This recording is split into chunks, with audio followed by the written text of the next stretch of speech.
The goal of every business is to solve a very important societal problem and to make profit doing so. And oftentimes, we need people to work with us to get this done. Now, no matter what you do to employees, people are always going to leave your job. Today, I'm not going to focus on why people leave your company, your organization, but I'm actually going to focus on how you get the right people into the organization. You know, now when you're doing recruitment, we want to get people with the right qualification, the right experience, and more importantly, the best people that can fit into our organization, because we have a culture, right? We have an organizational culture, and you want someone with the right fit. And you can't just determine people with the right fit culturally by looking at the CV, by looking at the qualifications and the experience, right? You need to actually have a contact with someone outside. And that is why I'm talking to you on the concept of reference checking. Now, why do you need reference checking? Number one, you want to validate their experience. If people had said that they have so and so experience, work experience, you want to make sure that that is really true, because you don't want to bring in people that don't have the necessary skills to carry out the job that they are given. And if you bring in such people, your business is going to go down eventually. So by doing reference checking, you want to validate their work experience. You want to be sure that, yes, if this person is let's say a project manager, or this person is, let's say, whatever experience that they are bringing in, they are actually what they say they are. Number two, you want to determine their level of honesty. Now, if you read people's CV, you will see all kinds of things. People know how to, put up their cover letter such that you can be blown away, right? So you want to check to be sure that the things written in the cover letter or the CV are actually true. Because if these people have some elements of lies, they are going to transfer that lies into your organization, and it's going to affect you in the long run, right? And last but not the least, you want to get an idea of what the previous employer thinks about the applicant. Now, if an applicant has a good good behavior and attitude, the applicant will leave the job in the most professional way.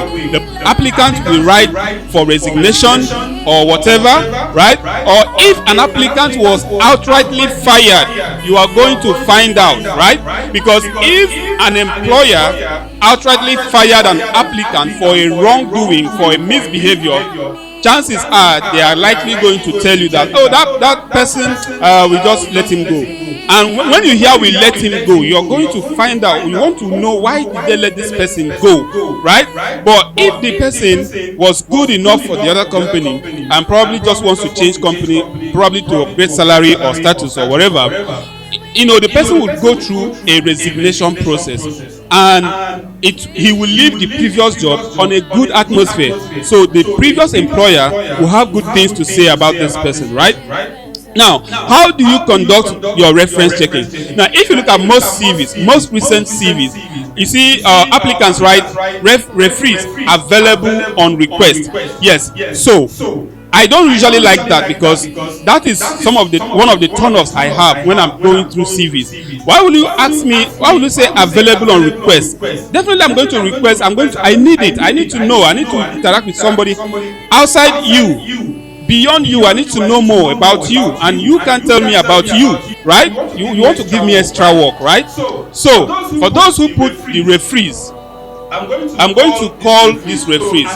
As a recruiter, as an employer, if people had said referee available on request, ask for it. Do not proceed unless they give you. If no one is willing to provide reference for this person, then that is a clue that this person might be a problem to your company or your organization, right? The second thing is, when you have received the references or the referees, you want to email them first. Drop a message and describe what you want to find out about the applicant, right? You want to find out about whether they were occupying so and so position, or whether they work for so number of years with them. Those are the things you want to find out, right? If after 3 days and you don't hear from these people, follow up with a call. And when you're calling them, you have to be polite and sincere. And also, you have to tell the referee why this reference checking is important to your organization. You can say something like, I am so and so from so company, and recently we have vacancies for so positions, and someone from your company applied. Apparently the person is no longer working in your company, so he applied for so and so position, and we want to be sure that we are getting the right people for the right job. I hope you understand what that means. So when you tell them that, they will understand that you actually want to check. You're not, so you can say, okay, I'm not calling for reference for witch hunting. We actually want to get the best, because you know, as a business, if we get the wrong people, it will bring down the business. So we want to make sure that we get the right people to do the job with us. So you have to be honest, you have to be sincere, and you have to tell the referee the importance of the call and of the reference checking. So next time when you have vacancies and you want to recruit people, don't only look out for their professional qualification.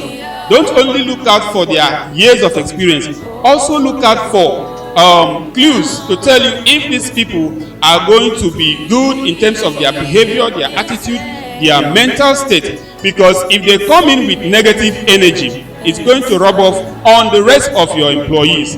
And eventually, you begin to have rebellion in the company. It begins to bring down the culture of the company, and it begins to lower your productivity, lower your efficiency, and in the end, you might begin to run out of business or problem. Take, for example, somebody in customer care. You want to get people with the best experience and the best organizational culture.